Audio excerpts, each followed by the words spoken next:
The Vorthak High Command had studied humanity for 3 standard cycles, dissecting their psychology through intercepted broadcasts, analyzing their behavioral patterns, and documenting their countless fears.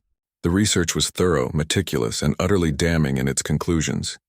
Humans were weak, primitive creatures ruled by terror and superstition. "Deploy the Nightmare Protocol," Commander Zeltis ordered, his 4 eyes gleaming with satisfaction. "Release the Shadroon onto their colony ship. Let them experience true horror before we claim their vessel." The creature materialized in the cargo bay of the human colony ship New Dawn, like smoke given form. 8 feet of writhing shadow, the Shadroon possessed too many teeth, too many claws, and eyes that burned like dying stars. Its very presence warped reality, making the air thick with dread and despair. On 17 different worlds, similar creatures had sent entire civilizations fleeing in mindless panic. The beast moved through the ship's corridors with predatory grace, savoring the fear scent that should have been flooding the air. But something was wrong. The humans weren't screaming. They weren't running. Instead, they were sleeping. In the residential quarters, the Shadroon found them. Hundreds of humans in various states of rest.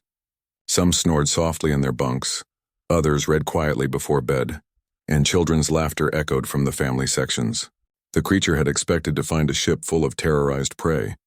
Instead, it found something incomprehensible: peace. The beast padded through the corridors, its confusion growing with each step. These humans showed no instinctive fear response to its presence. A maintenance worker passed by, nodded politely, and continued checking conduit connections. A group of teenagers barely glanced up from their card game. An elderly woman knitting in the observation lounge smiled warmly and commented on what a unique-looking fellow it was. Growing increasingly frustrated, the Shadroon made its way to the ship's nursery.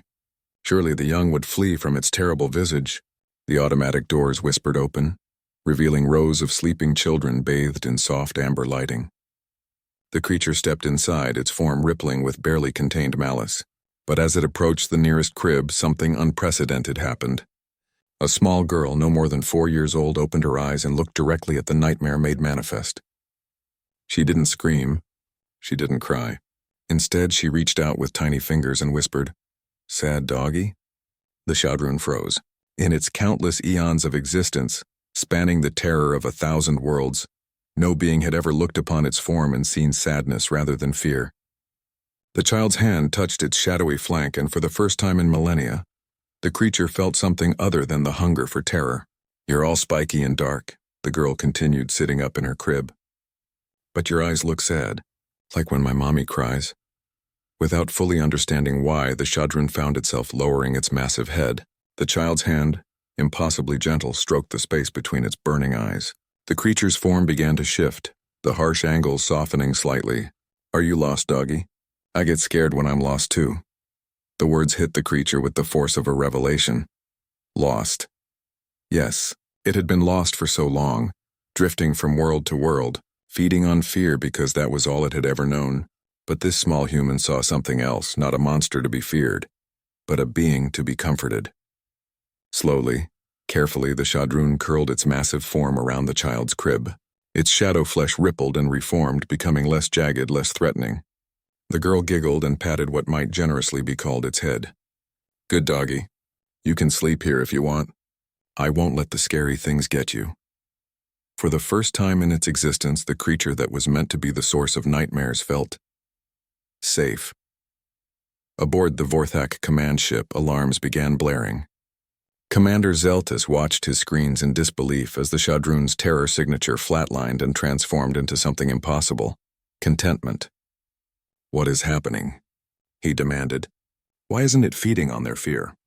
His tactical officer's mandibles clicked nervously. "Sir, the humans—" "They're not afraid of it.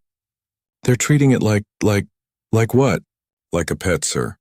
The commander's 4 eyes bulged. "Impossible.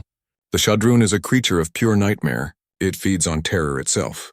But the readings were undeniable. Throughout the human ship, people were approaching the creature with curiosity rather than fear. Children were offering it treats. Adults were speculating about its species and origin. A group of scientists had already begun peaceful observation protocols, treating the interdimensional horror like a fascinating new discovery rather than an existential threat. In the nursery, the little girl had fallen back asleep, one small hand resting on the creature's flank. The Shadroon remained motionless, afraid to disturb her rest. For the first time in eons, it experienced something beyond the hollow satisfaction of induced terror. It felt protective, caring, almost human. Commander Zelthus stared at his screens, watching as his ultimate weapon was systematically domesticated by beings who refused to be terrorized. The humans had done something unthinkable. They had looked at a monster and seen a lost creature in need of compassion. "Sir," his tactical officer whispered, "perhaps we should reconsider our invasion plans."